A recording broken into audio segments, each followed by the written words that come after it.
Star Wars en direct vous est présenté en collaboration avec Cyclan.net, Mintinbox.net, StarWarsHolonet.com, PlanetStarWars.com, StarWarsUniverse.com, Star Wars Geeks Québec et Génération Star Wars et Science-Fiction.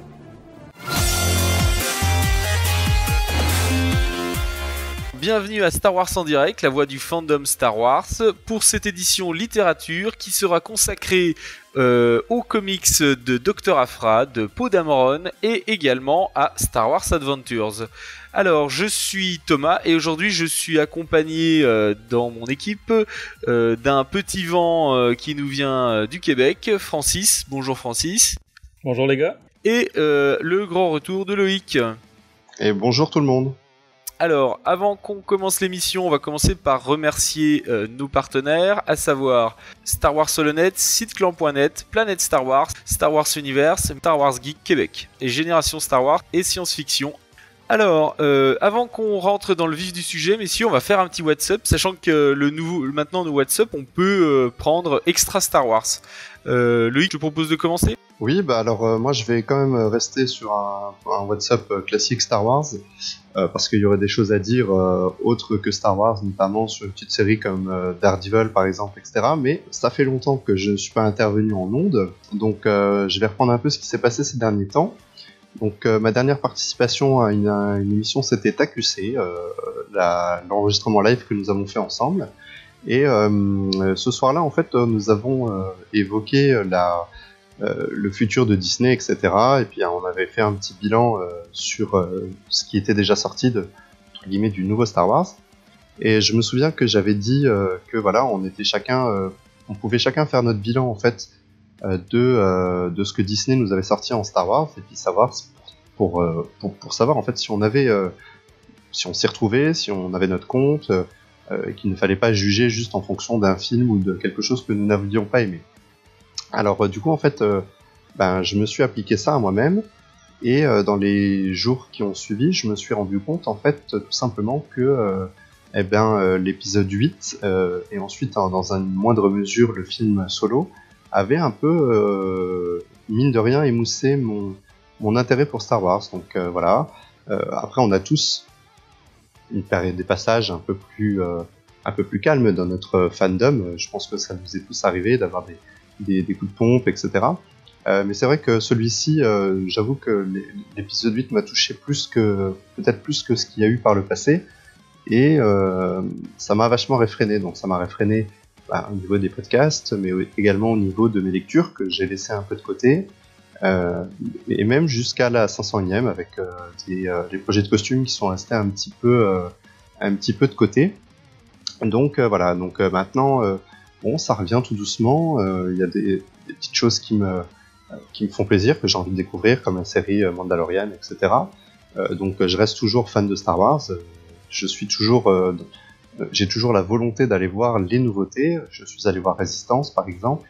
Après il y a des choses qui me plairont toujours et d'autres qui me plairont pas. Et donc du coup j'en ai profité pour rattraper quelques lectures qui étaient en retard. On n'avait pas fait d'émission dessus parce qu'elles avaient été traitées en VO, comme les romans de Throne, de Phasma, le roman jeunesse de Soulèvement Rebelle sur Jyn Erso, et Battlefront 1, Twilight. Donc pas mal de lectures finalement, des volumes que j'ai globalement bien appréciés, même s'ils ont leurs défauts. Par exemple, j'ai mis du temps à finir Throne parce que je l'ai trouvé un peu long malgré tout l'intérêt que je lui ai porté, et de retrouver les personnages qu'on appréciait. Phasma par exemple, c'est un roman que j'ai bien aimé, mais pareil, qui était trop long. Il traverse un désert, il se passe toujours une péripétie, on pense que ça va être fini, et non, il y a une nouvelle péripétie, donc j'ai trouvé ça dommage. Par contre, les deux que j'ai préférés, c'était donc, encore une fois n'est pas coutume, un roman jeunesse, qui j'ai trouvé extrêmement développé sur cette guerre civile de la rébellion, comment elle pouvait être perçue dans certains mondes, tout comme l'était l'Empire, quelque chose d'autre qu'on retrouve dans d'autres projets Star Wars, mais qui sont vraiment très intéressants. Et puis la petite surprise, c'est Twilight Company, parce que ce roman, que je mets du temps à lire également, parce qu'il manque un petit fil conducteur, mais que j'ai trouvé vraiment extrêmement intéressant, limite passionnant de voir les coulisses un petit peu, tous ces soldats qu'on ne traite pas habituellement. Ça me rappelle un peu ce qu'on avait sur The Clone Wars quand on s'intéressait aux clones, etc. Et vraiment, je trouve qu'il y a une patte, c'est-à-dire que j'arrive à me le représenter dans la tête comme si j'avais un film devant moi, et c'est un peu finalement ce qu'on attendait peut-être de Rogue One, si ce n'est que il y a pas il y a un fil conducteur, mais il est assez ténu. Et après, bon, ce qui est bien en plus, qu'on retraverse des périodes qu'on connaît, ça on adore, on avait ça dans Lost Stars par exemple. Là on traverse la bataille de Hoth, mais dans les couloirs, etc. C'est vraiment très intéressant. Donc voilà, Star Wars, au final, on finit toujours par y revenir. Donc on peut avoir des périodes comme ça, il faut se laisser l'opportunité de se calmer, et d'y revenir quand l'envie se fait sentir. Quand on est... Nous on a cet intérêt de podcasteur qui font que aussi on a envie de tout lire pour traiter les choses dans les émissions, mais quand l'envie n'est pas là, il ne faut pas se forcer, parce que ça peut biaiser aussi notre avis, et là on ne serait plus objectif, on ne serait pas bon. Et puis je finirai mon petit WhatsApp en disant que la semaine prochaine, dans une semaine, on aura à Metz un ciné-concert Star Wars épisode 4, où nous allons faire l'animation sur place, une vingtaine de membres de la 501e et de la Rebelle Légion, et on va pouvoir découvrir la musique de Star Wars en live avec le film derrière, et j'avoue que je suis emballé, et j'ai très très très hâte d'y aller. Voilà pour mon WhatsApp. Ok, merci Loïc. Et c'est vrai que vous avez beaucoup de chance avec ces fameux Star Wars concerts. Et il y en a à plusieurs endroits dans la France. Il y en aura dans le Nord aussi, de début d'année prochaine. Et là, chez nous, c'est localisé entre Strasbourg et Nancy. Pour toutes les dates. Ouais, pour faire central, du coup, Sébastien Galano me disait qu'il y en avait aussi sur Paris, et j'ai été googlisé, il y en a aussi sur Lyon, je crois. Enfin, il y a différents endroits, et c'est des orchestres locaux en fait qui reprennent, c'est ça, hein? Alors oui et non. Nous, c'est par exemple l'orchestre de Mulhouse, mais le chef d'orchestre est alors, je vais pas dire de bêtises parce que de tête je m'en souviens plus, mais c'est un chef qui vient de plus loin. C'est pas le chef de l'orchestre de Mulhouse. D'accord. Mais par contre, c'est l'orchestre philharmonique de Mulhouse. Alors peut-être que sur le prochain, ce ne sera pas forcément le même orchestre. On a l'Orchestre National de Lorraine, par exemple, qui a un bel orchestre également, peut-être qui interviendra. Mais en tout cas, ça va bouger un peu, changer. Mais je pense qu'on peut quand même leur faire confiance pour que le spectacle soit au rendez-vous. Et j'ai vu que tu pouvais choisir ton film aussi. Alors nous, dans la région, pour Strasbourg et la Moselle, nous allons avoir l'épisode 4 là, donc qui sera diffusé prochainement. L'année prochaine, il y a le 5 et le 6. Et ensuite sont prévus encore le 7, je crois, peut-être le 8, j'ai un doute. Et on pourra pas choisir. Ce sera que ces concerts-là aux dates prévues comme un concert normal en fait, comme un spectacle qui a dans une salle de spectacle traditionnelle. Après, dans les autres villes, il y a peut-être d'autres possibilités. Ce ne sont pas forcément les mêmes organisateurs qui organisent les ciné-concerts, même si tout est validé aux États-Unis. Ce ne sont pas forcément les mêmes boîtes de production. Ok. Merci Loïc. On passe à Francis ? Oui, moi je commencerai par dire que je suis parfaitement d'accord avec toi, Loïc, du côté de Soulèvement Rebelle et de Battlefront Twilight Company. Deux romans que j'ai adorés et que je pense ont été sous-estimés par plusieurs. Ah, complètement. Donc, je les conseille. Battlefront, on comprend que souvent les gens sont réticents. Le fait que ça peut être perçu comme un produit promotionnel d'un jeu vidéo. Donc, oui, mais ça a été fait de manière intelligente. Non, moi j'ai bien aimé. Et Soulèvement Rebelle, de son côté, comme tu disais, comme c'est un livre young adult, certains se disent, ok, un livre pour enfants, ça vaut pas la peine de le lire, mais c'est vraiment pas le cas. Comme Étoile perdue, moi je vous conseille, c'était vraiment excellent. Et je pense que vous allez beaucoup plus apprécier Jyn Erso et son personnage dans Rogue One après avoir lu ça. Mais c'est vrai que les habitués de nos émissions de littérature vont encore nous entendre dire toujours la même chose, mais c'est vrai que les romans young adultes, les PKJ, ouais. C'est vraiment les PKJ en France, c'est pour un fan de Star Wars, c'est presque l'élément incontournable. Ouais, effectivement, moi aussi je les conseille depuis toujours. J'espère qu'on va en avoir d'autres parce que celui-là, Soulèvement Rebelle, date de quoi, avril, si je me trompe pas. Le prochain qui aurait dû sortir en version PKJ, c'est Luke, les légendes de Luke Skywalker. Finalement, va sortir en format pocket normal. Donc, je sais pas. Je sais pas non plus si on va finir par avoir Ahsoka un jour. Là. Ah, si seulement. Mais enfin, on verra ce que 2019 nous réserve. Sinon, côté WhatsApp, moi aussi, je suis dans le... Ben, pas le rattrapage, mais dans mon cas, dans la relecture, je me suis dit... le prochain roman qui sort en français, c'est le 2e tome de Riposte, la trilogie Aftermath. Donc, le 2e tome qui s'appelle Dette de vie sort le 31 octobre.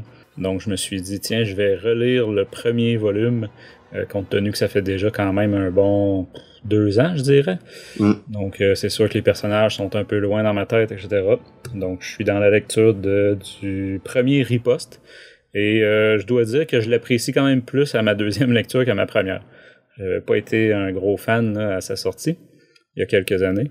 Mais là, sachant aussi, je sais quand même là, pas mal ce qui se passe dans les 2 autres tomes. Donc, ça rend le tout quand même intéressant. Puis, il est sorti quand même pas mal d'autres matériels depuis ce temps-là. Même Star Wars Resistance qui vient de commencer, on peut dire que c'est un peu les conséquences de ce qu'on va voir dans cette trilogie-là. Donc, c'est ça pour mon WhatsApp. Ok. Eh bien, moi, mon WhatsApp, du coup, je vais faire un petit lien avec ce que vous avez dit. Il y a eu donc le Rebel Rising, hein, donc c'est Résistance, non, c'est Soulèvement Rebelle. Soulèvement Rebelle.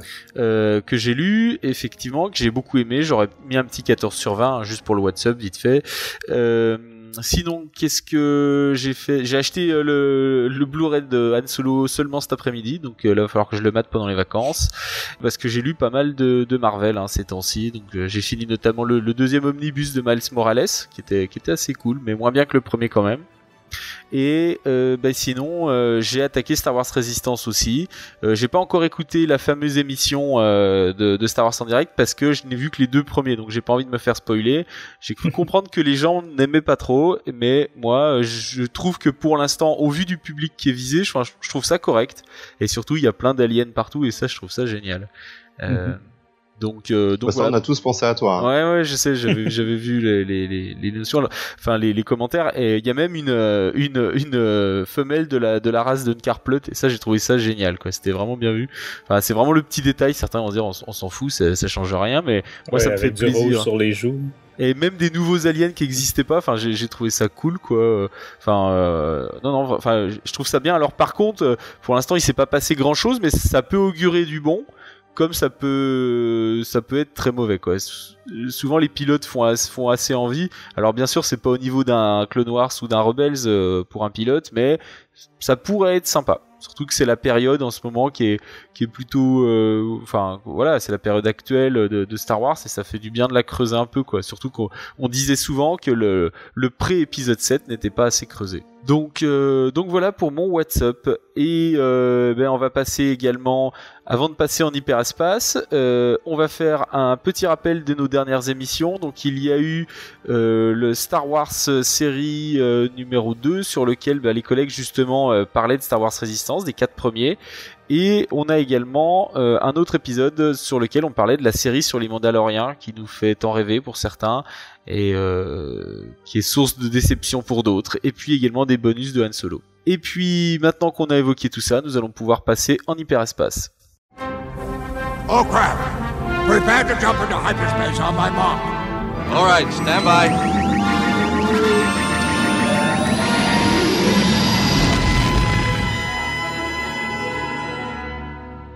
Et pour commencer, nous allons attaquer avec notre premier bouquin. Alors, il s'agit, et là c'est un petit peu particulier de ce premier tome, il s'agit de Star Wars Adventures. Alors la particularité, c'est que c'est un comics qui est canon, mais qui est publié chez Delcourt.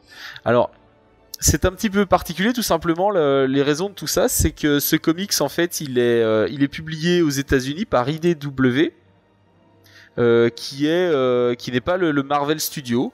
Donc voilà, c'est un petit peu à part, et puis le public est quand même différent. On pourrait dire que la cible, ce serait un peu le PKJ de la littérature, mais encore en beaucoup plus jeune, quoi, je dirais. Si bien que même quand je l'ai acheté, moi je l'ai acheté pour ma fille, qui a vachement bien suivi. Par contre, ce qu'on peut reprocher à cette édition, c'est que en fait vous payez votre tome 11€ et qu'il y a que 2 issues dedans. Donc bon, moi je l'ai trouvé d'occasion à 7€, ça allait, mais ça fait quand même un peu cher. Ça fait qu'on les paye hyper cher par rapport à l'issue. Ça revient à neuf à quasiment 6€ l'issue. Ça fait beaucoup plus cher que le format original. C'est bien une édition cartonnée, hein, c'est ça? Ah ouais, c'est une édition cartonnée, ouais. Mais tu payes le carton en fait, voilà. plus que les pages, quoi. Ouais, c'est ça. Mais c'est dommage. C'est notre côté BD franco-belge qui cette espèce de format qu'on a chez nous en Europe et qui dont on a du mal à se défaire. Ouais, mais je comprends pas parce qu'en plus il y a d'autres tomes qui sont sortis et ils auraient pu en rajouter davantage parce que là on a que les 2 premières issues puis des petits bonus mais ça fait 50 pages quoi. Donc puis c'est du comics parce que de temps en temps t'as une splash page avec 3 bulles, et puis de temps en temps aussi t'as les couvertures au milieu, voilà, c'est vraiment, il y a pas grand chose à lire, hein. C'est vraiment très court. Alors l'histoire, le concept, c'est des petites histoires en fait, un petit peu comme la série qu'on avait eue sur les poupées là, moi c'est un peu comme ça que je l'ai ressenti. C'est des petites histoires anecdotiques tirées sur certains personnages à différents moments en fait des différents films Star Wars. Donc là en l'occurrence l'histoire principale c'est une histoire sur Rey. Qui se passe sur Jakku justement juste avant l'épisode 7, un petit peu avant. Il est pour le comparer, c'est un petit peu l'équivalent de ce qu'on avait lu sur le volume avant le réveil. Loïc, je sais pas si tu te rappelles, on l'avait critiqué. Oui, je me souviens bien, dans lequel on suivait des tranches de vie de personnages. Là c'est ça, clairement c'est ça. On suit des tranches de vie, donc là c'est Rey avec Uncarplot, sa vie de pilleuse d'épave et puis voilà. Puis après on a 2 petits bonus, hein. On en a un sur des pilotes et puis un sur Obi-Wan Kenobi. C'est vraiment des trucs un petit peu anecdotiques qui sont sympas, hein, et qui moi ont plu à ma fille, hein. Du coup elle a pas décroché, donc je trouve que voilà, pour des gamins c'est bien, pour des complétistes forcément c'est bien, mais ça reste, je conseillerais peut-être pas l'achat quoi. Si vous avez une médiathèque et qu'il le recensez par bonheur, allez-y, mais sinon vous feuilletez-le à la Fnac, hein, vous en avez pour 10 minutes. Ou si vous le trouvez en occasion comme moi, comme moi là. Profitez-en quoi. Je sais pas Francis, ce que t'en as pensé, parce que toi Loïc tu l'as pas lu, t'hésitais à l'acheter, tu m'avais dit l'autre jour. Ouais, je les avais vus, et j'aimais bien parce que j'aime bien le design et comme j'ai un fils qui est plus petit, il a 8 ans, mais je me suis dit que ça pourrait peut-être l'intéresser. Oui. C'est vrai que après il y a d'autres choses à acheter parce que voilà, il y a pas mal de choses à rattraper. Pour moi, j'ai toujours pas acheté le Blu-ray de Solo, donc on fait des choix aussi et puis on prend ce qui est prioritaire, comme Odamon qui est sorti ce mois-ci, etc. quoi. Effectivement. Moi de mon côté, moi je n'ai 3 enfants de 3 âges différents à la maison, donc c'est sûr que moi je qualifierais ça d'initiation là, aux comics. C'est comme tu disais, un format plus jeune, moins mature. Moi, j'aimais bien aussi le design au niveau graphique. Je trouvais ça joli, plus cartoon un peu. Ouais, c'est ça. Évidemment, comme tu disais, tu le comparais tantôt, Tom, à Star Wars Force of Destiny, les Forces du Destin, donc les petits clips sur YouTube dont le but était un peu comme tu disais là, de vendre des poupées. Donc des petites histoires intéressantes à savoir, mais qui change pas de fond en comble là, le destin de la galaxie. Je pense que celui le plus spectaculaire ou révélateur dans les Force of Destiny, c'était de savoir que Hera et Chopper étaient encore vivants après la bataille de Endor. Donc tu sais, c'est un petit détail, rien de dramatique, mais que c'est drôle à savoir puis que tu retrouves pas de nulle part ailleurs. Donc moi, dans cet album-là de Star Wars Aventure, j'ai bien aimé quand même la petite aventure de Obi-Wan avec Dex. Donc, si vous vous souvenez pas c'est qui, c'est la cantine. Donc, quand Obi-Wan, au début de l'attaque des clones, va prendre un renseignement là, dans une espèce de dinner, comme on dit ici, je sais pas en France, mais bref, une cantine. Son pote à 4 bras, là. Ouais. Et c'est ça. Fait une petite aventure avec, là, poursuit une voleuse. Bref, j'ai trouvé ça sympathique quand même. La chute est sympa. Ouais, effectivement. Mais c'est ça, comme tu dis, c'est un format enfant. Moi, je comparerais ça aussi au niveau lecture à la série chez Bibliothèque Verte de Aventure dans un monde rebelle. Donc, c'est pas une aventure nécessairement qui est essentielle pour la compréhension du canon, mais je trouve que c'est des bonnes initiations à Star Wars pour les plus jeunes. Bon, pour ce qui est du prix, je saurais pas te dire. Moi, je t'avouerais que faire venir ça d'Europe avec le shipping et tout, bon... Ouais, non, je fais moyennement attention au prix, mais c'est ça, effectivement, il est court un peu. Je mentionnerais peut-être quand même qu'il y a un effort à la fin, là, il y a des descriptions de personnages, etc. Là, des fiches perso, que mes enfants ont bien aimé. Donc, c'est ça, mais évidemment, c'est ça, c'est un format plus jeune. Moi, tu sais, ça me fait penser un peu à, tu disais pour Star Wars Résistance tantôt, ben c'est quoi le public qui est visé? Avec Star Wars Aventure, c'est pas les adultes qui sont visés, clairement, comme pour Résistance. Bon, ensuite, si on se met dans leur peau, est-ce que eux apprécient ça? Moi, je pense que oui. Je pense que des récits sombres, ça peut pas être pour tous les âges non plus. Donc, ça prend aussi des Star Wars Résistance, des Star Wars Aventure, etc. Donc, j'avais pas pris la peine de trouver une note en particulier pour ça, mais j'ai quand même bien apprécié. Et puis, comme je suis un complétiste, ben, c'est certain que je vais acheter le deuxième tome qui est maintenant disponible. Donc, histoire de gruger encore plus mon portefeuille. C'est sûr que là, avec si tu rajoutes les frais de port en plus aux 11€, ton issue elle te coûte cher. Hein. Ouais, effectivement. C'est pour ça que je fais des commandes. Je faut faire un achat groupé. 5-6 volumes. Est-ce que la conversion euro est... Ah, ces temps-ci, elle est pourrie. C'est vraiment pas à notre avantage. On est environ... c'est une fois et demie le prix. Donc, c'est pas compliqué. Là. Ah, donc tu le payes 20 balles, en fait, pour deux issues, quoi. Exact. Oui, mais exact. Tu les as en cartonné dans ta collection. Ouais, effectivement. Je mentionnerais par contre que j'ai pas vérifié s'ils sont disponibles en Amérique, ceux-là. Les Panini le sont. Les Delco, je suis pas certain, faudrait que je vérifie. Mais de toute façon, moi, vu que les pockets, les livres sont pas disponibles en Amérique, bon, j'ai pris l'habitude de tout commander là, en France. Mais je sais que les albums de Panini sont disponibles en librairie au Québec. Ceux-là, faudrait que je vérifie. Ok. Si tu devais lui donner une note, du coup, tu lui donnerais combien? Ben, je lui donnerais quand même un bon un 75%, là, peut-être un 15 sur 20. Ah ouais, je trouve que ça remplit sa mission. Parce que tu sais, t'achètes pas ça, c'est ça, c'est pas pour adultes. Non, moi je trouve la qualité est là. Le graphisme, je trouve ça très joli. Donc, puis je pense que ça rejoint bien la tranche d'âge visée. Donc, c'est pour ça que je trouve que ça mérite quand même un bon 15 sur 20. Alors, moi, je vais te donner deux notes, en fait. Enfin, je vais dire que si je note le produit, on va dire juste pour la BD telle qu'elle est et la cible à laquelle elle s'adresse, bah, je lui mettrais un très bon 14, presque un 15 comme toi. Par contre, si j'ajoute, si tu veux, le prix là-dedans, le rapport qualité-prix, là je lui mets pas la moyenne parce que franchement je savais pas que je l'ai commandé en plus du coup sur internet. Je pensais pas qu'il était si peu épais quoi. Vraiment quand je l'ai reçu, on l'a lu, je me dis mais attends, on est déjà au bout et j'aurais su qu'il était si peu épais, je sais même pas si je l'aurais acheté parce que t'as vraiment l'impression on aurait eu au moins 4 issues, je trouve que déjà c'était plus correct. Mais là j'ai vraiment c'était un peu entubatoire quand même. J'ai vraiment pas apprécié quoi. Donc là, je lui mettrais juste 9 si je tiens compte du prix, quoi.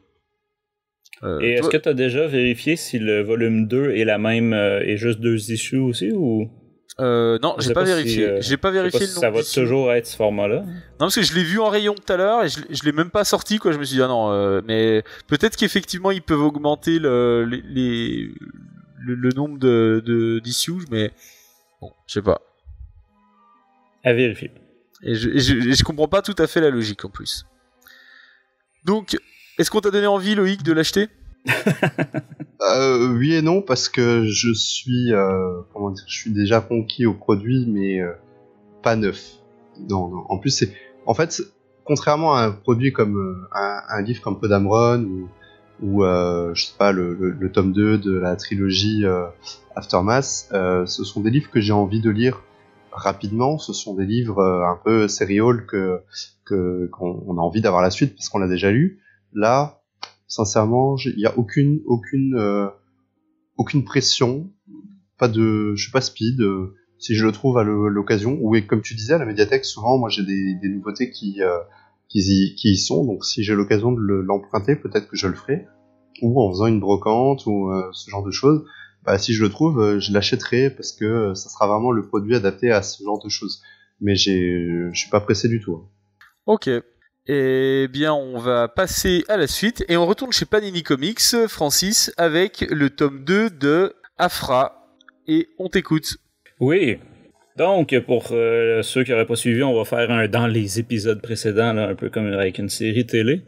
Donc, on se rappellera qu'Aphra a mis la main sur un cristal qui contient la conscience d'un ancien Jedi très ancien qu'on dénomme Rour.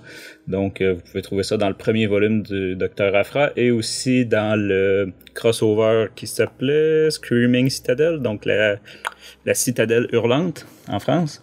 Donc Aphra qui a maintenant le moyen, si on peut dire, de l'activer sans perdre complètement le contrôle.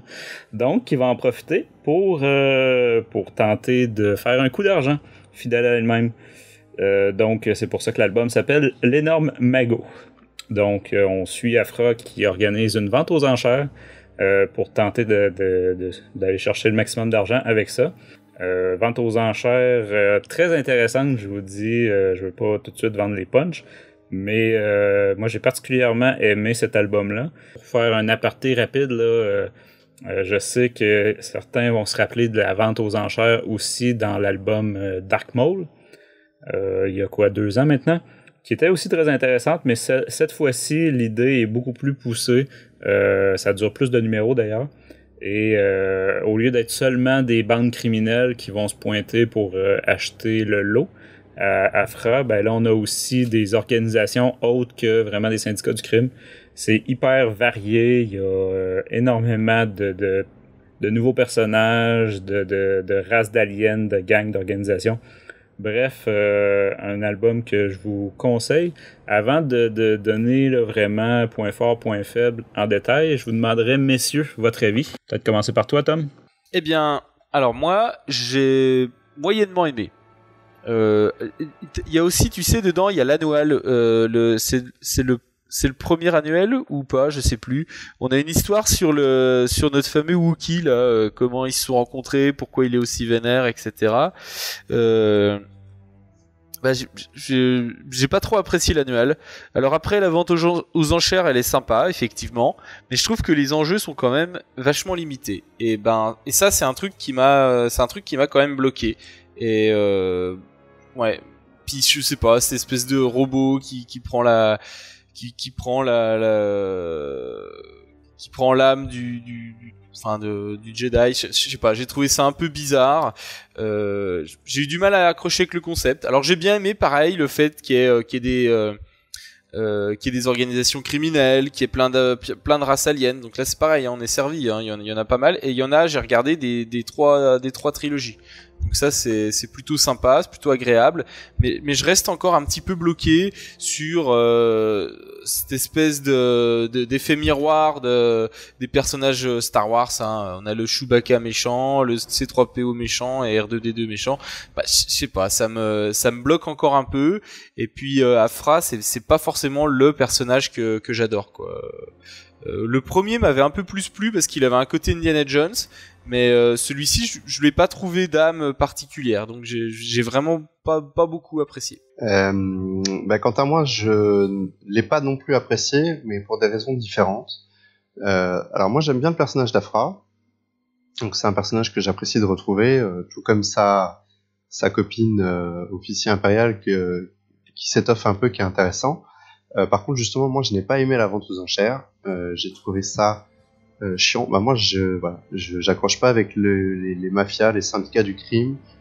Je suis pas fan des pirates, et dans l'album il n'y a que ça. Enfin que ça, non, il n'y a pas que ça, mais il y a une grosse partie là-dessus. L'âme du Jedi qui va dans un corps de robot. Je sais pas, c'est pas possible pour moi, j'arrive pas à accrocher.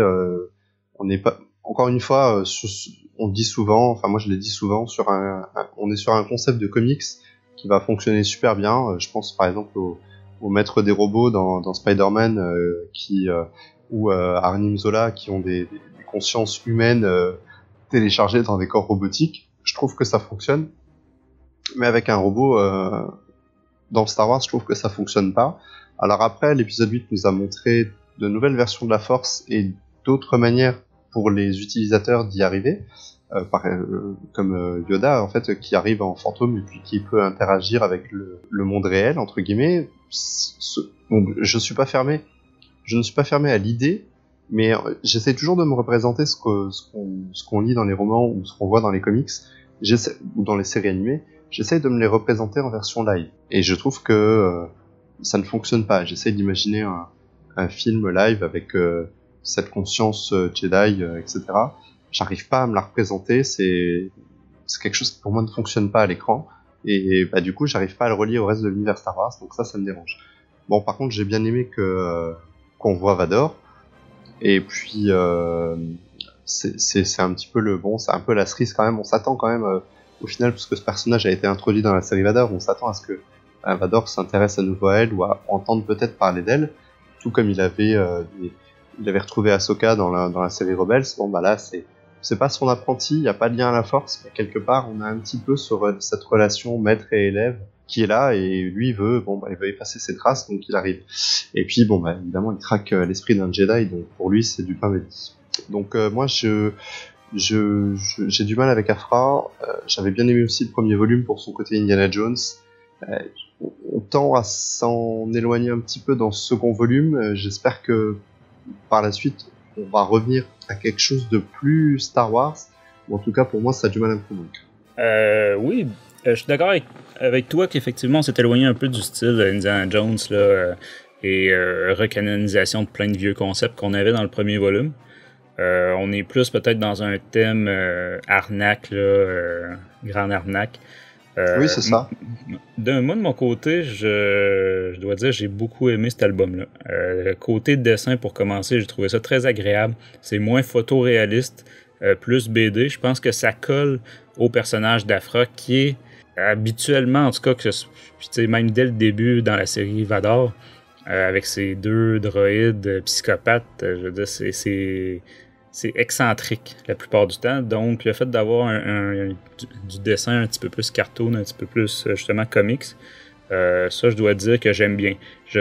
Comme tu dis, ce que tu expliquais, que tu essaies de t'imaginer en format film ou émission, etc., je dois dire qu'effectivement, dans le cas de la série Aphra, il y a bien des situations où tu te dis que ce serait tout simplement ridicule à l'écran. Voilà, c'est ça qui me dérange. Mais en comics, fait que c'est vraiment, je trouve que c'est le bon médium pour ces histoires-là. Moi, j'ai trouvé le scénario quand même original, quand même plusieurs petites surprises. J'ai bien aimé les espèces de négociations à rencontre chaque camp. C'est ça, c'est plus développé que la vente aux enchères qu'on avait déjà vu dans Dark Maul. Bon, évidemment, comme d'habitude, ces plans-là vont tomber plus ou moins à l'eau. J'ai aimé que, on développe, on l'a mentionné tantôt, mais on développe quand même pas mal le personnage de Tristan, je sais plus trop comment il faut le prononcer, mais le Wookiee noir qu'on a déjà vu dans la série Vador, la série Star Wars et évidemment la série Aphra. On comprend pourquoi... comment?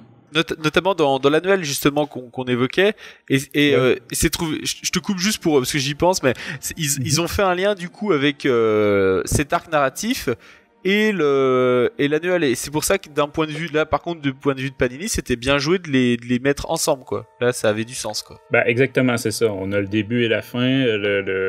L'album, si on peut dire, se conclut justement là-dessus. Donc ça, effectivement, j'ai bien aimé. Puis c'est un personnage qui était un peu sorti de nulle part, et depuis le début de la série Aphra, on se demandait pourquoi ce gros Wookiee-là, qui a de l'air sanguinaire, travaillait avec elle. Tout ce qu'on savait, là, c'était qu'il y avait une dette, là, mais bon. Donc, bien aimé de ce côté-là. Bien aimé aussi, je mentionnerais le fait que Aphra change beaucoup de style d'une situation à l'autre. J'ai bien aimé de la voir avec des coupes de cheveux différentes, avec des tenues différentes. On a la Aphra en mode femme d'affaires, en mode princesse, en mode ci, en mode ça. Donc je trouvais ça original. Je sais que sais, dans plusieurs comics, puis pas seulement comics, là, mais souvent on va avoir des personnages qui sont tout simplement habillés toujours pareil, histoire qu'on les reconnaisse bien.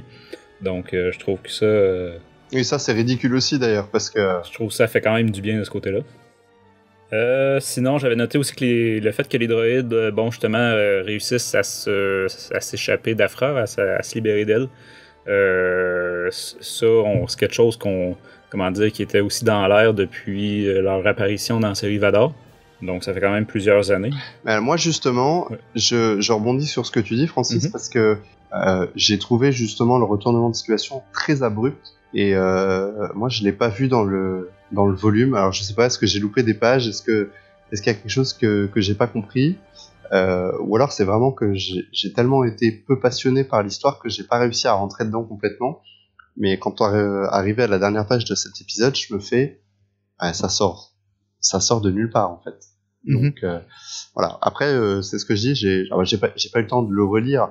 Donc peut-être que j'ai loupé quelque chose et que comme je n'étais pas bien rentré dans l'histoire, je l'ai un peu survolé, mais j'ai trouvé pas ça logique. Ben, je dirais pas qu'il y avait toutes sortes d'indices, je dirais plus que c'était une évidence que ces droïdes-là attendaient une opportunité. Donc, mais en fait, j'ai pas vu l'opportunité qu'ils ont saisie pour en arriver justement à ce retournement de situation. Ok. Et ce qui est assez marrant aussi, tu sais, c'est que sur Dr. Aphra, au niveau des critiques, quand t'entends les gens, enfin de ceux que j'ai vus en parler, c'est assez binaire, c'est-à-dire que soit les gens vraiment, ils aiment vraiment bien, ils trouvent ça super original, enfin vraiment c'est la bonne série, et d'autres trouvent que vraiment ça a pas de sens, ça devrait même pas exister quoi. Tu sais, c'est un petit peu le Star Wars 8 des comics quoi. Ouais, c'est tout ou rien. Moi je vais rejoindre un peu. Moi, peut-être entre les deux, mais plus de ce côté-là, parce que pour l'instant, j'aime toujours En fait, c'est ça la différence de Thomas, c'est que moi j'aime bien le personnage d'Aphra, et je trouve qu'il fonctionne bien et que c'est un bon ajout à l'univers. Et peut-être que c'est pas ça que j'avais envie de dire sur ces histoires. Donc moi je suis un peu plus en avant, parce que je les lis en kiosque et qu'il y a d'autres numéros qui sont parus. Il va falloir que les histoires peut-être partent sur une autre direction pour que j'arrive à m'y raccorder plus facilement. Ben justement, c'est ça. Cet album-là, je trouvais qu'il faisait quand même conclusion sur plusieurs thèmes. Là, donc, ce qui fait que les numéros suivants vont pouvoir partir justement là, sur dans d'autres sens. Sinon, le seul petit point négatif là, que je noterais peut-être, c'est au niveau de l'inconsistance dans les dessins. Surtout, justement, au niveau d'Aphra, d'une case à l'autre, là, même dans la même page. On la reconnaît pas, ça pourrait être deux personnages différents. Mais j'aime bien généralement ces dessins-là. Mais c'est ça, j'aimerais aussi que le même personnage, d'une case à l'autre, on le reconnaisse. Je trouve que c'est quand même un minimum. Mais bon. Côté notes, j'irais, on aura compris que je l'ai pas mal plus apprécié que vous, j'irais, moi, avec un excellent 17 sur 20, donc ouais. Un bon 85% pour cet album-là. J'ai vraiment aimé cet album-là. Moi, je vous cacherai pas que je les lis aussi en VO avant, donc je sais déjà ce qui arrive après, mais j'ai bien hâte quand même là, que la suite sorte en français, entre autres pour que mes enfants puissent partager ça avec moi. Donc, un bon 17 sur 20 de mon côté pour le deuxième volume du Dr. Aphra. Loïc ? Moi, je lui mettrais alors tout juste 10 parce que j'ai trop rien à lui reprocher en point négatif, donc je ne vois pas pourquoi je lui mettrais une note en dessous de la moyenne, mais il n'y a rien qui m'y passionne, donc pour moi, ça va être vraiment un 10 de... ceux qui aiment Aphra, allez-y, et ceux qui ont un peu plus de mal avec les dessins ou l'ambiance, passez-le, vous allez économiser 15 €. Quoi. Alors, moi, je lui mettrais peut-être 11, quoi. 11, tout juste 11, parce que je reconnais que c'est toujours sympa, t'es dans l'ambiance de Star Wars, on a vu des Trandoshan au début, il y a plein de codes de l'univers qui sont utilisés, mais ouais, j'ai trouvé ça poussif et je l'ai lu, ça m'a fait marrer quand tu disais ça tout à l'heure. on lit des choses parce qu'on fait le podcast littérature après, et là typiquement c'était ça. Afra, je l'ai lu parce que voilà, fallait le lire.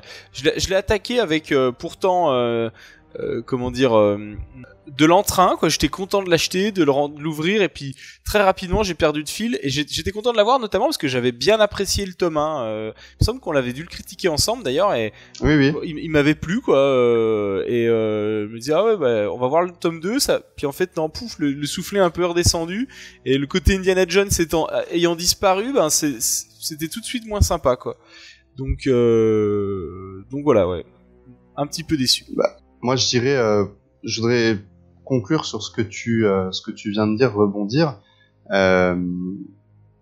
Moi je le lis parce que il est dans le magazine kiosque, parce que ces volumes-là je les achète pas, je reste fidèle au kiosque, donc je peux le lire parce que il est accompagné de Vador et de Star Wars.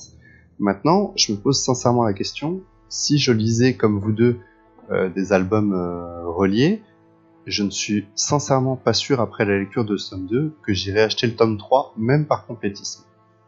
Bah disons que le problème du complétisme, c'est que le jour où tu te dis j'achète plus tous les comics, après c'est la porte ouverte. En fait, toi, c'est est-ce que tu fais ta sélection. Ouais, mais si tu veux, pour l'instant, il y en a pas mal où j'aurais pu me dire ça. Et en fait, le jour où je vais me dire celui-là je l'achète plus, je pense que mes achats, surtout, enfin même sur, enfin de toute façon d'un point de vue littérature, hein, je vais faire mon vieux con, mais je suis quand même moins satisfait qu'à l'époque de Légende. Et je trouve qu'il y a beaucoup moins de bonnes choses. Et si je commence à me dire j'achète plus, c'est vrai que je risque de diminuer mes achats au moins de 30-40%. Ah bah c'est évident, pour moi c'est la même, c'est pour ça que je continue à être complétiste et que j'achète des choses, même par exemple Mace Windu que vous avez critiqué la dernière fois, je savais que c'était pas bon, je l'ai acheté quand même. Là on est dans le complétisme pur, mais effectivement maintenant je pourrais me poser la question pour Afra, sincèrement. Et même dans ta période où t'as refoulé Star Wars, non, t'as continué d'être complétiste quand même, quoi. Ah oui, mais c'est refoulé parce que c'est un manque d'entrain, comme tu disais. C'est le manque d'entrain de vouloir lire ces choses-là ou de vouloir y aller. Donc par exemple sur une pile de comics, le magazine Star Wars il sera en dessous, mais il passera quand même. Je l'ai acheté. Après ce qui va mettre plus de temps, c'est les romans, parce qu'effectivement si tu le lis pas dès qu'il est sorti, tu prends vite du retard et tu te retrouves avec 2, 3, 4 volumes à lire rapidement. Donc c'est plus ça que j'ai fait en fait. J'ai laissé de côté les romans parce que c'était plus long, et j'ai quand même continué à lire les comics parce que c'est un média qui est plus facile à aborder. Et Francis, t'es complétiste aussi, toi, si j'ai bien compris, hein. Oui, effectivement. De mon côté, ma grande contradiction là, qui me travaille et qui me dérange, c'est que je me suis toujours pas résolu à commander l'épisode 7 en comics, tellement je l'avais trouvé mauvais. Donc, c'est le seul qui me manque dans tout le canon, et tôt ou tard, je vais le commander juste pour que ça arrête de me travailler. Parce qu'à chaque fois que je le vois quelque part, là, je me dis, bon, il me manque celui-là. Et je sais que je vais me faire chicaner par ma femme, là, mais bon, trop complétiste pour pas les commander. Mais, et sinon, le hic, tu verras au fil des numéros dans le magazine, mais c'est ça. Moi, je peux déjà te prédire que on retourne un petit peu plus aux sources pour les prochains volumes d'Afra. Alors je suis d'accord en tout cas avec toi, parce que je les ai déjà lus en partie, même si l'arc narratif n'est pas fini. C'est vrai, il y a quelque chose qui me plaît plus, mais il y a encore d'autres, parce qu'ils partent encore dans une autre direction, et il y a encore d'autres points qui vraiment me tiraillent. Mm-hmm. Mais on en parlera dans la prochaine émission quand on va critiquer le volume 3. Et en attendant, cette petite morale qui nous dit que quand on est complétiste, des fois ça permet d'avoir des bonnes surprises aussi, comme par exemple Poe Dameron qui a eu des moments un peu plus creux et qui se révèle à certains moments vraiment pas mal. Vous avez vu la transition un peu là ? Et donc c'est Loïc qui va justement nous parler de Poe Dameron tome 5. Vas-y Loïc, on t'écoute. Voilà, donc Poe Dameron qui est toujours écrit par Charles Soule, qui est sur cette série depuis le début, dessiné par Angel Unzueta. Donc on va petit à petit se rapprocher en fait de la promesse qui nous était faite dans le volume 1, à savoir la quête de Lord San Tekka. Et puis, donc ce volume va nous montrer en fait leur première rencontre avec la Résistance, première rencontre avant l'épisode, dernière rencontre avant l'épisode 7 plutôt. Moi, dans mon esprit, j'ai toujours imaginé depuis le début que en fait, le dernier épisode s'ouvrirait sur le réveil de la Force avec ça y est, on a retrouvé leur SNTK, on peut enfin retrouver la position de Luke Skywalker. En fait, c'est beaucoup plus diffus, puisque Lord Santeka, quand la Résistance va le trouver dans ce volume, il ne sait pas où se trouve Luke Skywalker, il n'a que des pistes et des idées, et donc lui va continuer en fait à mener l'enquête de son côté, et puis donc il va se retrouver... je mélange un peu les choses. En fait, il est prisonnier sur Cato Nemoidia, le monde des Némoïdiens, puisqu'il a voulu voler un artefact Jedi qui était emprisonné là-bas, et donc la Résistance a vent de sa localisation, et Leia et Poe et tout le Black Squadron se rendent sur Cato Nemoidia, fomentent un plan pour le libérer, pour qu'il les aide à trouver Luke Skywalker, et donc il va partir à la fin de cet épisode enquêter sur la position de Luke Skywalker, ou suivre les pistes qu'il croit connaître, et donc évidemment la prochaine fois qu'on le reverra, il aura la localisation de Luke Skywalker, puisqu'il en mettra la clé à Poe Dameron dans la scène d'ouverture du Réveil de la Force. Alors ce volume, qui donc est l'avant-dernier, c'est ça qui devient intéressant, c'est que la série va arriver à sa conclusion, et donc moi, avant qu'on enchaîne sur les critiques, je voudrais juste profiter de l'émission Résistance, Star Wars en direct series sur Résistance, puisque nos collègues que tu n'as pas encore entendu, Thomas, nos collègues ont soulevé une peut-être légère incohérence, puisque je ne sais plus, Sébastien, je crois, avait dit que bah oui, mais si BB-8 reste sur la station Colossus avec Kaz, donc le nouveau héros de cette série, et qu'il y reste pendant un certain temps, à peu près 6 mois, puisque ça se déroule 6 mois avant le Réveil de la Force, ben, dans la série Poe Dameron, pourtant, BB-8 accompagne Poe. Alors, quelle est la temporalité de ces deux médias pour réussir à recaler sans incohérence tout ça, dans la continuité? Donc voilà, ben moi je vais vous laisser donner vos avis, et puis je finirai par le mien. Donc Thomas, si tu veux commencer. Alors, moi, à mon avis, j'ai quand même vachement aimé. Et c'était un petit peu, du coup, j'ai un peu introduit mon avis tout à l'heure, hein, avec la transition que j'ai fait. Qu'est-ce que j'ai bien aimé? Alors déjà, on commence, j'ai trouvé que l'intro était géniale. T'arrives sur Cato Nemoidia, le fait de déjà, à nouveau, de mélanger les différentes époques de Star Wars, ça c'est génial. T'as tout et en plus, ils font pas que montrer Cato Nemoidia et les Némoïdiens, ils rentrent vraiment dans le fonctionnement des Némoïdiens, presque un petit peu leur façon de penser, voilà, économiquement, la culture, comment ils sont. Très rapidement, tu vois un petit peu le fonctionnement de ces aliens, et je trouve que c'est vachement intéressant. Donc ça, déjà, premier point hyper positif.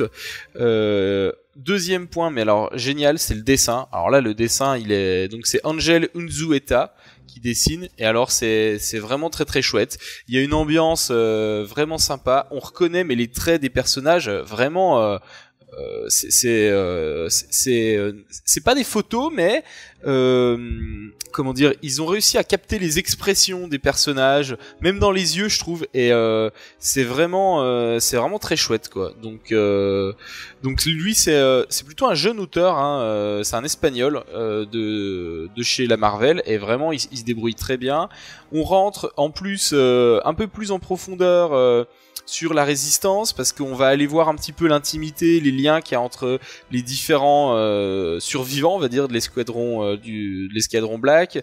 On voit les persos, des persos aussi de la postlogie, notamment, je sais pas si vous voyez l'espèce de commandant asiatique là qui jouait dans Lost. J'ai perdu le nom de l'acteur. Oui, qui est avec Leia sur la passerelle devant les hangars de la base de Dequar. Effectivement, il est dans le Réveil de la Force, et je me demande même s'il ne meurt pas sur la passerelle dans l'épisode 8. Ouais.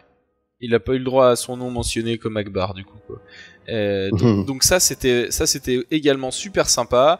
En plus du coup on a Lorsan TK, et donc du coup c'est la finalité. Moi j'avais l'impression qu'ils allaient mettre 60 épisodes à le retrouver, et en fait finalement ça a avancé assez vite, et j'avais l'impression qu'ils nous perdaient un petit peu avec Terex là, et puis son autre commandante là. J'avais l'impression qu'on perdait un peu de temps avec ces personnages, et en fait non, puisque ces personnages dans le récit finalement ils ont un rôle dans le bouquet final, et un rôle qui est sympa quoi, bon qu'on voit peut-être un peu venir, peut-être pour certains, mais qui est quand même assez cool. Donc ça c'est agréable aussi, l'ambiance est vraiment bonne. En plus on a même la référence aux robes de Padmé Amidala, etc. Donc ça c'est assez génial. Donc ça j'ai beaucoup aimé aussi. Alors par contre le petit bug c'est la fin. J'ai trouvé que le dernier issue était un peu moins bien. Trouver une brèche dans le vaisseau, dans le bouclier. Bon, je trouvais que c'était un peu gros quand même. Et puis encore le coup de les caméras espions de C3PO. Autant qu'on nous laisse. T'as l'impression qu'à chaque fois qu'ils ont un petit trou scénaristique, ils utilisent les caméras espions de C3PO pour justifier le truc. Ça m'a un peu gêné. Et par contre, volontairement, j'ai pas ouvert les dernières pages. Parce que je m'imaginais, et j'attendais ça jusqu'à la fin, au départ, je m'imaginais qu'on allait voir les premières minutes de l'épisode 7, en fait. Et justement, il reste un volume, page. Donc... Oui, mais avec dans ce que j'ai lu, si tu veux... Alors après, vous les avez peut-être vus en VO, mais dans ce que j'ai lu, tu sais, dans l'introduction de Panini, je pense que ça doit être Aurélien Vives qui a dû la faire, ils nous disent que c'est les derniers épisodes avant l'épisode 7. Ah oui, c'est juste, alors, effectivement. Peut-être Francis, tu me contrediras. Effectivement, le prochain, c'est ça, le prochain issue, là, tout de suite après celui-là, on est post-épisode 8. Donc on l'aura pas. Donc, qu'est-ce que tu veux dire, dans la période épisode 7? Ouais, on n'aura pas ce qui se passe entre ce moment-là et le moment où ils sont sur Jakku avec Poe Dameron, quoi. Non, par contre, ce que, sans trop vendre de punch, je peux révéler, c'est qu'on va avoir le récit du trou dans le scénario de Poe dans l'épisode 7. Donc, Poe, on est dans post-épisode 8, on est dans le Faucon là, tout de suite après l'épisode 8, mais il raconte à Finn comment il s'en est sorti sur Jakku après. Donc, non, on sait pas, on voit pas là, comment il est arrivé là, mais on voit comment il s'en est sorti, etc. Donc, c'est ça, on a plein de flashbacks qui viennent remplir plein de petits trous scénaristiques là, dans l'épisode 7. Moi, je vous le dis, ça vaut quand même la peine, mais on voit pas ce que tu décrivais, là, comme quoi il arrive, ou le pourquoi exactement ils vont dans ce village-là, etc. Ouais, je suis assez... Bah là, tu vois, tu me surprends parce que je pensais que, justement, le dernier volume allait couvrir cette petite période, parce que là, c'est ce que je disais, il part enquêter sur la position de Luke Skywalker, mais il ne l'a pas encore. Nous, on va le retrouver. Il a la position de Luke Skywalker. Donc moi, je m'attendais à ce qu'il y ait encore 2-3 péripéties, et puis qu'il les contacte, que Lorsan TK contacte Leia, et que au final, Leia dise tu rejoins Lorsan TK sur Jakku, on va chercher la clé dont on a besoin pour retrouver mon frère. Donc après, je suis assez intéressé par avoir découvrir la partie de l'épisode 7, de comment il était sur Jakku et comment il s'est retrouvé sur des quarks qu'il a récupéré et tout ça. Mais c'est peut-être dommage. Du coup, ça va pas changer mon avis sur le volume, mais j'avais aiguisé mon appétit à la fin de la lecture, et du coup, je suis un peu déçu. Moi, je pensais qu'en fait, ils allaient tous se retrouver sur Jakku. Au moment où Terex leur dit où il était envoyé, je me suis dit, en fait, il a dû le laisser sur Jakku, et tout le monde va foncer sur Jakku le récupérer. C'était comme ça que je m'étais imaginé la fin, tu vois. Et donc ça ne sera pas celle-là. Ce sera pas celle-là. Ah bah non, du coup. Ouais. Et puis Francis, tu nous as pas donné ton avis du coup. Ouais, non, je finirais juste sur ce détail-là qu'on avait quand même plus de détails sur cet aspect-là là, de l'histoire dans la novélisation de l'épisode 7. Donc je sais pas si vous avez lu. Moi j'ai lu il y a pas très longtemps, j'ai quand même apprécié là, tout le surplus par rapport à pourquoi Poe est là, comment il est arrivé là, etc. Et je conseille aux auditeurs s'ils l'ont pas lu. Sinon, j'ai vraiment apprécié ce tome-là. Scénario, j'ai adoré, plusieurs surprises, Dessin, je trouve c'est magnifique. Tu parlais de Kato Nemoidia tantôt. Je pense que la dernière fois qu'on l'avait vu, c'était lors de la mort d'un de mes Jedi favoris dans l'épisode 3. Donc, et on voyait que l'extérieur. Exactement, c'est ça. Donc, voir le côté luxe, richesse, etc. de cette race-là, là, qui ont, dans le fond, c'est ceux de la Fédération du commerce, pour ceux qui n'avaient pas suivi. Donc, non, j'ai trouvé ça vraiment magnifique. Entre autres, je mentionnerais les anciens vaisseaux. Quand Poe doit emprunter un vaisseau, et on a droit à une recanonisation d'ailleurs du E-Wing, si je me trompe pas. Donc, je me suis fait la réflexion, je me suis demandé si c'était bien celui-là, parce qu'effectivement le design le laissait penser, et après je me suis demandé si ça ne pouvait pas être tout simplement un Z95 ou une version antérieure d'un Z95, puisqu'il a aussi été recanonisé dans un précédent épisode. Ben, moi aussi je fais toujours attention là, comment dire, à trop d'enthousiasme là, sur le fait de recanoniser toutes les anciennes légendes, mais si je me trompe pas, dans ce cas-là précis, l'auteur avait précisé, là, que ce soit sur Twitter ou sur Reddit, que c'était bien le cas. Sinon, ouais, j'ai bien aimé la présence du Radius aussi, donc on se rattache à l'épisode 8. Carrément. Ouais. Sinon, ben, côté Lorsan Tekka, j'ai bien aimé la présentation. Tu sais, au début, c'est vraiment pas ce qu'on s'imaginerait. Tu sais, il nous est présenté presque comme on se croirait dans Mission Impossible là, au tout début. Donc, c'est quand même intéressant. Puis, à l'inverse, j'ai trouvé que c'était fidèle au film. On retrouvait le vieil homme sage qui parle à Poe là, au début de l'épisode 7. J'ai aimé que Leia soit extrêmement présente dans cet album-là. Donc, parce qu'évidemment, on a plein d'aventures de Leia version plus jeune. Mais bon, version plus âgée, version générale, habituellement, elle commande de loin. Mais là, elle va vraiment sur le terrain. Puis l'idée, je l'ai trouvée originale. L'espèce de mise en scène là, avec les robes de Padmé, etc. Donc, ça, j'ai été agréablement surpris. J'ai aimé que le dénouement de T-Rex aussi, j'ai trouvé quand même satisfaisant. Puis j'ai aimé qu'il soit ouvert. Ça reste ouvert à le revoir éventuellement dans d'autres histoires. Et j'ai aimé aussi que c'est T-Rex qui se retrouve pour une rare fois à mettre en échec Phasma. Et on a une Phasma qui accepte d'avoir été mise en échec, qui finit par admettre là, qu'elle n'a pas le choix de le laisser partir. Donc, ça, j'ai trouvé ça très bien. Côté négatif, moi, tu as déjà mentionné certains points, là, comme la faille dans le bouclier, etc. Moi, j'avais noté on voyait encore une bataille aérienne à 1000 contre 2, 3, 4. Puis que ce soit des droïdes ou non, je me dis, t'as 1000 chasseurs droïdes qui essayent de t'abattre. Faut que tu sois vraiment exceptionnel pour t'en sortir. Sinon, j'avais légèrement moins aimé, c'est ça, la bataille en scaphandre pour récupérer Lorsan Tekka dans le vide de l'espace. Là. Alors, justement, là-dessus, il y a encore j'aime bien pointer les toutes petites incohérences, celles qui sont pas très graves, mais qui sont là quand même. C'est qu'on a une escouade de Stormtroopers, donc avec des jetpacks qui récupèrent le personnage. Et Finn nous dit bien dans l'épisode 7 que les masques de Stormtroopers filtrent... Alors, attends, c'est quoi ? Il dit filtre les gaz... mais plus je sais pas quoi. Bref, en tout cas, ils sont pas pressurisés. Ouais. Et ils sont pas pressurisés, leurs armures ne sont pas pressurisées, et pourtant ils sont dans l'espace et ils ont techniquement aucun respirateur qui leur permet de survivre, mais ils sont pas morts, donc ça c'est un peu drôle.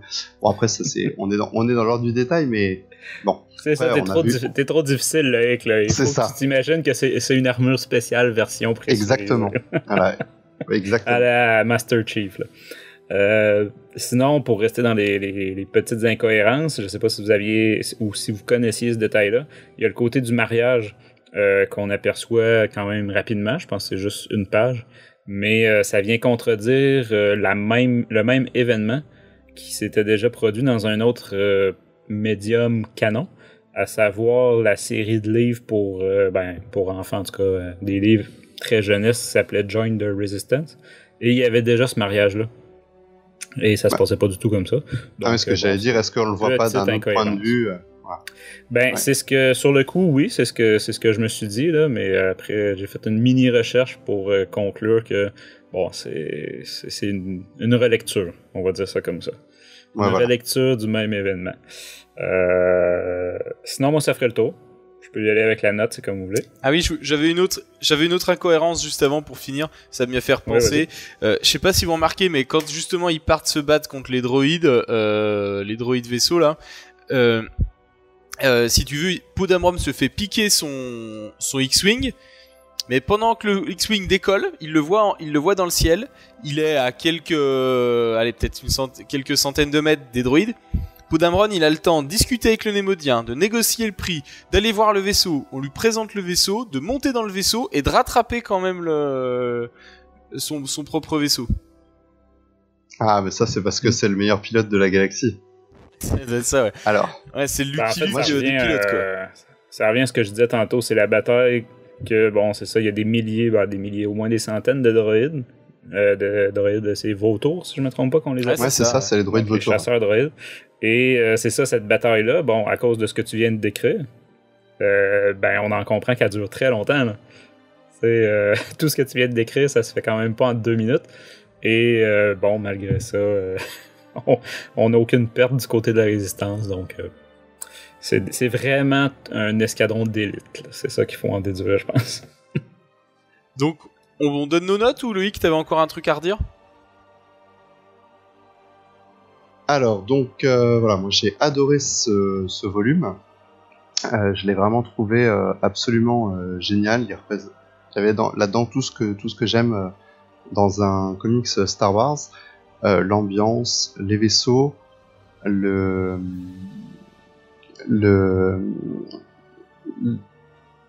le décorum en fait, Cato Nemoidia, l'intérieur, comme tu disais Tom tout à l'heure, toute la découverte de comment ils font leurs affaires, etc. On a aussi un lien avec qui nous relie avec la fin de la prélogie, puisqu'on nous raconte comment l'empire entre guillemets némoïdien s'est effondré, et puis Leia majestueuse, Leia grandiose, vraiment la fille de Padmé, qui est là dans toute sa majesté, qui monte un plan, qui élabore quelque chose d'extrêmement bien coordonné. C'est à la fois tacticienne mais politicienne, à la fois diplomate. Je l'ai trouvé incroyable, très bien dessiné également. Tous les vaisseaux. Alors moi j'ai bien aimé, contrairement à Francis, toute la bataille à 3 contre 1000, parce que j'arrivais à me la représenter visuellement, ce qui n'était pas le cas tout à l'heure. Ce n'était pas le cas tout à l'heure pour les volumes dont on a parlé avant. Et puis voilà, on est vraiment à la conclusion de cette série. On a fait le tour. Parfois il faut savoir s'arrêter. Bon, ils y arrivent, et quelque part c'est assez satisfaisant. Je trouve que c'est très bien comme ça, et que si on avait ce genre de série, alors on sait qu'également par exemple la série Vador va s'arrêter de la même façon, donc moi j'espère y trouver une conclusion un peu comme pour ce volume. Donc j'avais mis comme commentaire, je crois, entre nous sur notre fil de discussion, que c'était l'une de mes meilleures lectures Star Wars du canon, en tout cas en comics, et pour ça je lui mettrai la note de 19 sur 20. Ah ouais. Francis ? Moi de mon côté, j'y avais donné un bon 18 sur 20 bien mérité. Vraiment, je suis d'accord avec Loïc. Là, ça fait partie du top de ce qui nous est sorti dans les dernières années. Alors, moi, j'irais peut-être pas autant que vous, mais je dirais un bon 16, presque 17. Je mettrais 16,5 parce que ouais, je trouve que c'est vraiment très bon, et puis les persos qui sont dedans sont vraiment cool, et voilà, puis pour toutes les raisons que j'ai évoquées tout à l'heure, et sinon je suis d'accord avec vous sur l'ensemble des propos. Donc un bon bouquin, quoi, vraiment un bon bouquin, donc plutôt très content. Et donc eh bien la prochaine fois, dans notre prochaine émission littérature, on évoquera cette fois-ci le tome 6 de Star Wars que nous n'avons toujours pas critiqué, et puis le futur comics qui sort là en France, et c'est le tome sur Throne, une mini-série qui va reprendre en condensé en fait le roman de Timothy Zahn, et qui racontera comment Throne rentre dans l'Empire, quoi, tout simplement. Donc, n'hésitez pas à nous laisser vos impressions sur tous les éléments dont nous avons discuté sur studio@starwars.direct, sur l'article de l'épisode, sur notre site Star Wars Direct ou sur notre page Facebook, notre compte Twitter ou notre chaîne YouTube. On en profite également pour remercier à nouveau nos partenaires, et de la part de Francis, de Loïc et de moi-même, merci d'avoir été à l'écoute de Star Wars en direct, la voix du fandom Star Wars, et que la force soit avec vous.